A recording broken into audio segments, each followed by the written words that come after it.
Hello and welcome to Eat Sleep Code, the official Telerik podcast. This is the Uno Hot Design. Um, Hot Design is the feature. Sorry, this is all brand new stuff that just dropped today. I was trying to wrap my head around all of it. So, Uno Platform Studio featuring Hot Design. So it's like Yes. kind of like the WYSIWYG editor that you would get back in the day with WinForms and WebForms and WPF and that sort of thing. But it incorporates hot reload in the loop.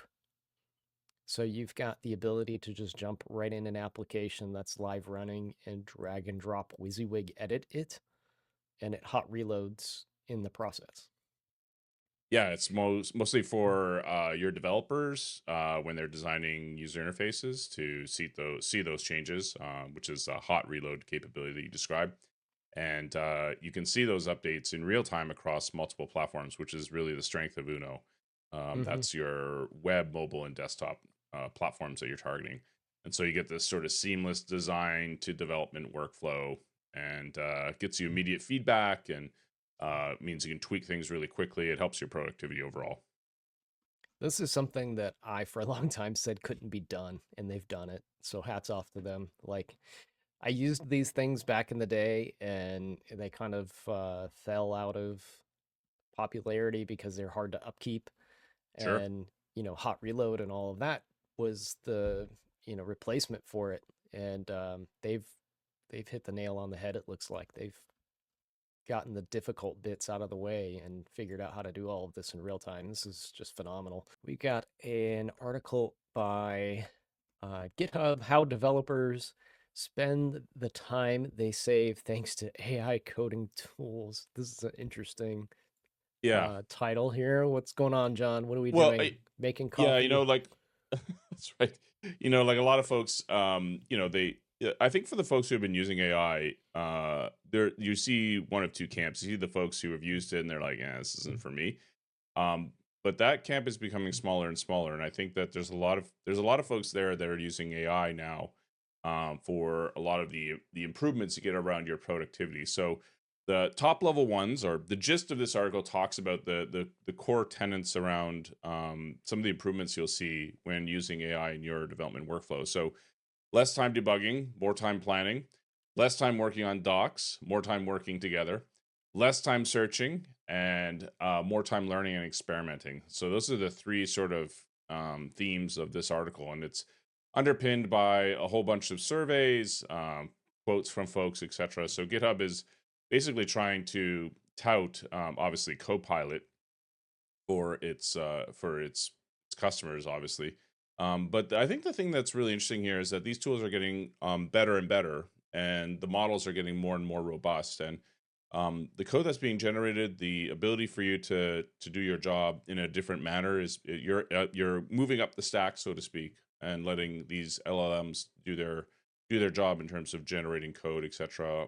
Doing all this sort of you've seen any number of examples of generating PRs, generating This is my favorite. tests, yeah, tests, generating examples or docs, things like that. So, if you're looking to convince a stakeholder in your company who is maybe balking at the, what is it, $20 US a month price for integrating GitHub Copilot, this might be an article you can send that person to try and convince them. This is a great article that segues into some interesting conversations, John. One of the sessions that I have at VS Live Orlando is about testing. And you mentioned generating testing from Copilot. And that's a really interesting fact because the last time I gave this talk was at VS Live Vegas. Hmm. And uh, there was some time before the session started. So I was asking the crowd questions to try to figure out where everybody's skill levels were at, what type of technology they use, all of that. Right. And I asked, how many people are writing unit tests? And like out of about like 50 people, like I saw like three hands go up. And I was like, okay, so first of all, congratulations for being here because you're Mm. going to learn about that. Second of all, like, why aren't you writing unit tests? And surprisingly enough, like the answers that were coming back were we're not allowed to because it takes up too much of our time. And I was like, oh, that's a that's a interesting statement because it can save you time in the long run, right? But that's a whole conversation for the session itself. But GitHub Copilot now can eliminate a lot of that boilerplate Sure. and just Yep. write the tests almost outright for you. So yeah, that's good validation from this article that you brought up. Like I was expecting something more. When I read the headline, I was like, all right, is this like playing, VR games? Like what Sure. is Sure. Yeah. Yeah. what are we Yeah. doing with our spare time? But no, it's more production focused. Like what can we accomplish with our spare time? So writing tests is a really good example of Hmm. things that you can do with time saved because that's ultimately going to save you more time and money in the long run too. Um, and then on the topic of AI, I just released a video. Has a lot to do with GitHub Copilot. And you might find this one interesting, John. I mentioned it on the show before. I said I was going to create a video about it. So I finally got around to creating that video. So, just as a tip for any presenter out there, if you watched that last video and saw that GitHub Copilot prompt engineering within the comments, you might have noticed that GitHub Copilot was writing those comments for me. When I do presentations now, I actually pre-fill GitHub Copilot's prompts with the code that I want to type on screen. That way, people don't have to see me fumbling with the keyboard and writing things out. How do I do that? Well, I just put everything I wanted to do in my presentation right inside of a region called CodePilot Prompts, and I hid it up at the top of the file. So when you see me doing this demo, you won't see me typing. When I type in a comment like this, and I begin with the word all, GitHub Copilot looks at the previous prompts that I gave it, and it's going to complete these patterns that it already knows. So when I say all minimal APIs should follow this pattern and all minimal API routes should be defined this way, you can see that it's actually copying the code from above verbatim into the file below. So this is how I do presentations now. It's a pretty handy tip if you're somebody that has to give stand-ups, present at conferences, or do other types of presentations that require hand coding in front of a live audience. What do you What think, did you John? code? What did you code though? What did it gen? You just spat out a comment? So this example, it's just copying the comments out. If you look at the previous video, I'm actually writing the code that you see on our. I'm doing both in the previous Yeah. video. So Is it so um, the so let me help me understand the region there. When you say Copilot prompts, that's not a special region that Copilot understands, is it? It's just something that you come no, up with. it's just a region that I hid up at the top so I Gotcha. can do Okay. demos and you don't see the information that is going to be typed Okay. before it gets typed. I So thought the you comments were here uh, in the demo prior, I was using the comments to create a prompt engineering scenario for Copilot. So it would do some API generation automatically for me. And I didn't want people to okay. have to see me write out this long string of comment text. So I buried it up in Gotcha. the region above. And if you start typing the same thing again, Copilot sees that prompt from earlier and it says, oh, this is something I know. And it starts just spitting it out. So you can do comments, you can do regular code, whatever, and it will copy anything that is in that region above, whether it's commented or not, as actual code below. So if you want to show something, this takes place as snippets. I always would lose track of my snippets. Maybe you blow out Visual Studio, something like that. The snippets go away, or they're in another file, and then you're copying and pasting out of like a Markdown file or whatever it is. Now you can just put that stuff up at the top of the file that you're going to edit, and as you start typing those things, just kind of have little keywords in there that you want to cue off of, and GitHub Copilot will fill in the rest. Speaking of AI stuff, John, This is something you mentioned the AI show. I accidentally played part in the intro for at Yes. the very beginning. We're actually building something like this on the show, and it kind of coincided with the release of this feature by Outlook. So we're gonna actually go like full into building this exact same feature using Blazor. But this is pretty interesting. They've taken Outlook and leveraged Copilot to do theme generation. I think this is pretty neat. So you can write there's like a little helper that's in here. Yep. And let me mute this. We don't need the audio with this one. But there's this little helper that lets, kind of gives you options that go into the prompt so you don't have to write it by hand. And then, you give it things like, I want rainy day weather type of a background, and then it's going to generate this image, pull key colors out of it, and then use those colors to theme your app. And this is pretty neat. I like it. It makes things super custom, super dynamic. You can kind of theme your app to fit the mood, type of thing. It's pretty neat idea, and something we were already building on the show. It's one of those great minds think alike type of situations. The only But mood I have when I'm using Outlook is anger and frustration. Sorry.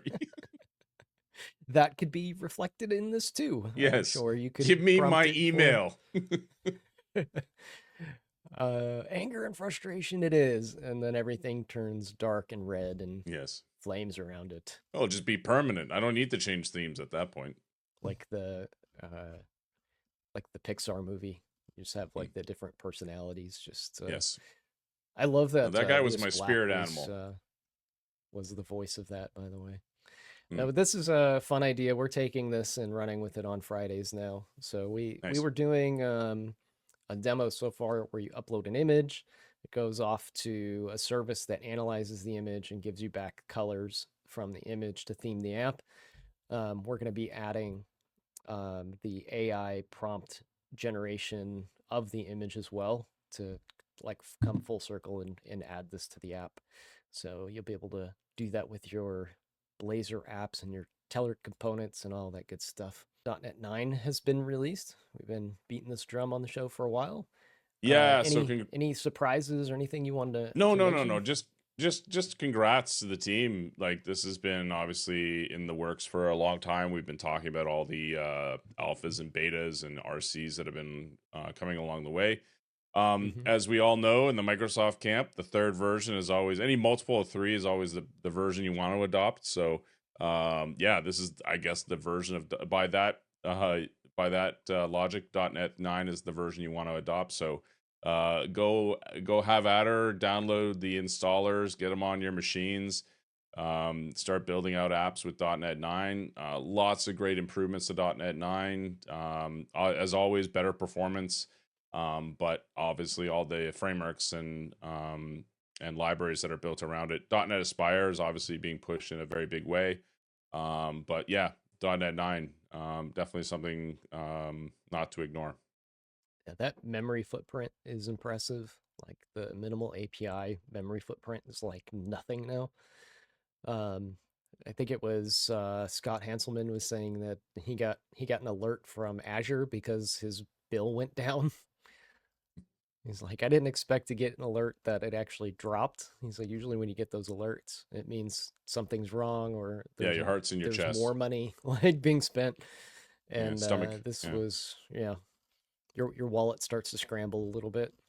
But that's right. no, Yeah, we've it's all gotten funny. those AWS bills, those Azure bills, and they're always a tense moment when you open them up. No, no, you haven't. Okay. It's funny. I mentioned that before, and somebody that will go unnamed said that doesn't happen, and I was like, dude, they literally made an entire season of Silicon Valley about that happening. Don't Yeah. tell me it Yeah. doesn't happen. It totally happens. Yeah, it's the drum roll in your mind before the body of the email is displayed to show you the amount that's being charged. So, all right, how uh, big of a screw up did I have this month? So Exactly. Where did I put those keys online yeah, again? yeah. So .NET's not the only one having celebrations. No, Apparently, no. Golang turns 15.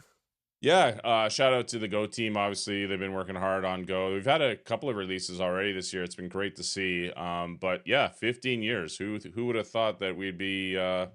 Well, I mean, I've been using Go for a while now, and I absolutely love the language. But yeah, it's a great language. Definitely something you should check out if you haven't yet. Check it out. The tool set's amazing.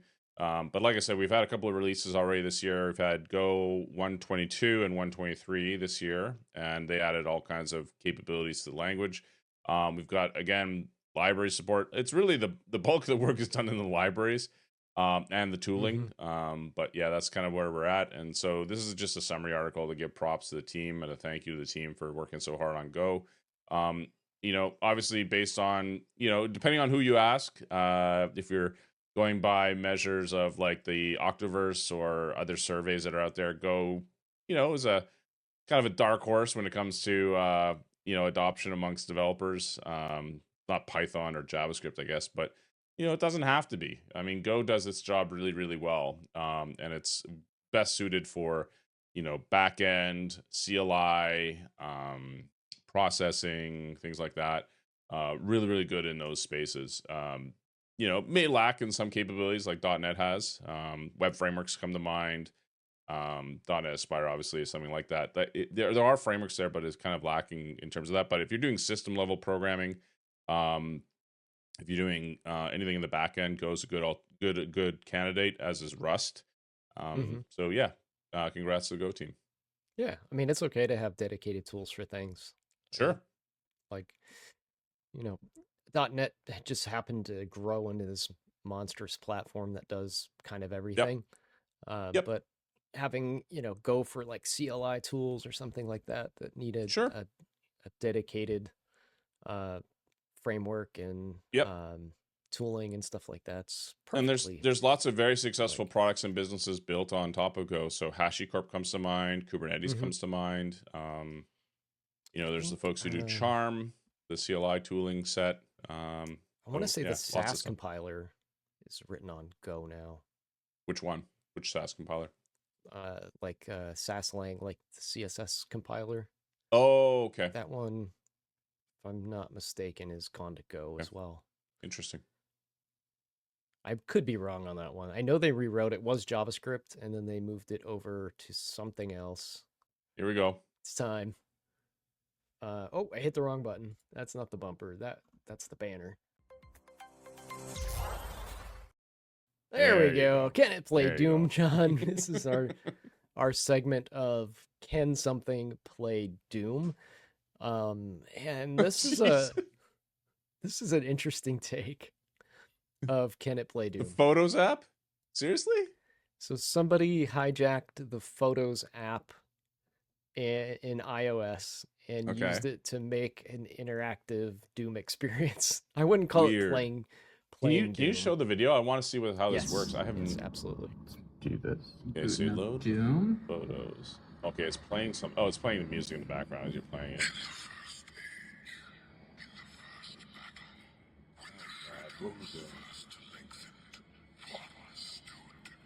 Oh my god. Oh, that's horrible. Oh, that's horrible. Oh my god, that's awful.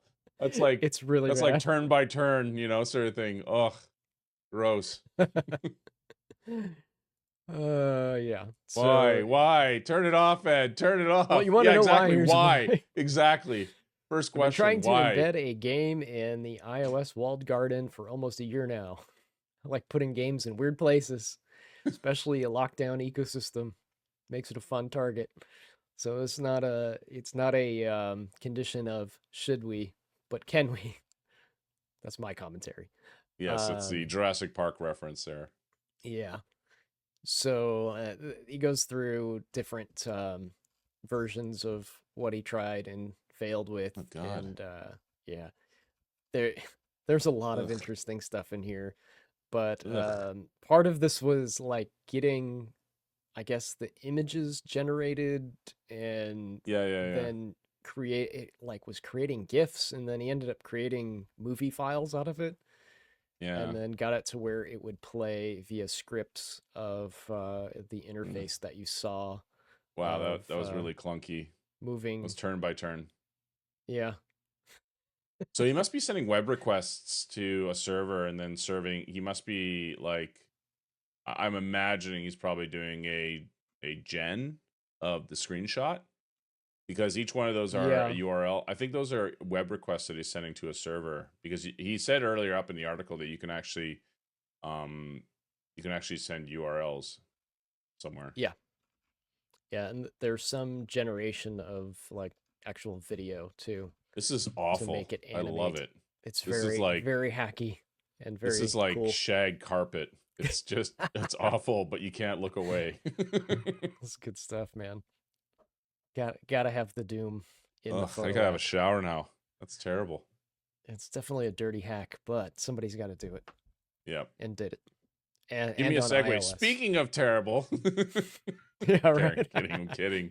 Kidding. uh, so .NET 9. We talked about .NET 9, so we'll raid the .NET Conf channel here in a moment. It's a little reverse segue there. We've got 0-day support here at Progress, and all of our Telerik libraries are up to date with the .NET 9 release. Yeah, but So you you'll guys have always see. been that way, right? Like Telerik Yep. Progress always, like, the second, like the minute it comes out, it's like, wait, we got support. And they're like, oh god, this is not like you guys are like the kid in class who's got their arm raised, like, me. It's like, we get it. You guys like .NET. Well, we work very closely with the I .NET know, I teams. know. I'm You've kidding. I'm seen teasing. I'm Dan teasing. Roth on our shows, Yes, and some of the I'm other just folks from teasing.